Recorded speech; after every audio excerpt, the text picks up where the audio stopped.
Pilipinas, una sa ating mga balita.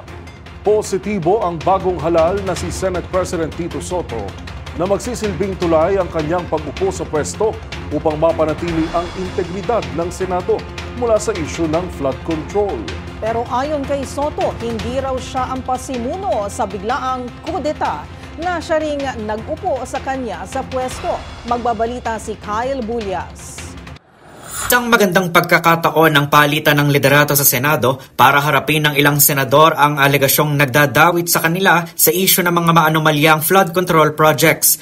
Ito ang inihayag ni Senator Tito Soto kasunod ng pagkakaluklok sa kanya bilang bagong Senate President kahapon. Sa panayam ng DZRH News, sinabi ni Soto na hindi magandang nababaril ang leadership ng Senado sa isyu ng korupsyong nakapaloob sa proyekto sa baha. Bagamat hindi na pinangalanan ni Soto, matatanda ang lumutang sa pag-aaral ng Philippine Center for Investigative Journalism ang pangalan ni na Senator Chis Escudero, Senator Joel Villanueva at Senator Bongo. Ayon sa kanilang pag-aaral, lumabas na konektado ang tatlong senador sa mga kontraktor na nakakuha ng proyekto sa pamahalaan. Siguro magandang pagkakataon dito para kay yung mga aligasyon laban do sa aming mga leadership namin ay pwede nilang harapin. They will be able to address it na ang Senado ay hindi nagigitna. Ayan. Kasi karamihan pag nakita mo sa netizen o sa mga, di ba, mga komentaryo kahit sa inyo itong Senado natin, ganito, di ba, binabaril yung leadership, binabaril yung Senado, na ganito ang nangyayari, ganyan.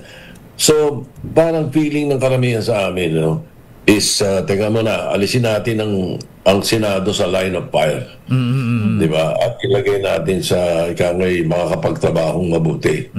Samantala, dumistansya naman si Soto sa tunay na dahilan ng biglaang pagpapalit ng liderato ng Senado. Ayon kay Soto, ang pasimuno ng resolusyon ay ang mga miyembro ng minority bloc na sina Senators Risa Hontiveros, Loren Legarda, Ping Lacson at Mig Zubiri. Pero bago pa man anya ito i-anunsyo, nakausap na nila si Escudero tungkol sa pagkalap nila ng mayorya ng boto, bagay na malugod umanong tinanggap ng dating Senate President. Para kay Soto, hindi na dapat pag-usapan pa ang rason at hayaan na lamang silang harapin ang alegasyong ibinabato sa kanila. Para sa MBC TV Network News, ito si Kyle Bulias ng DZRH, una sa Pilipinas, una sa Pilipino.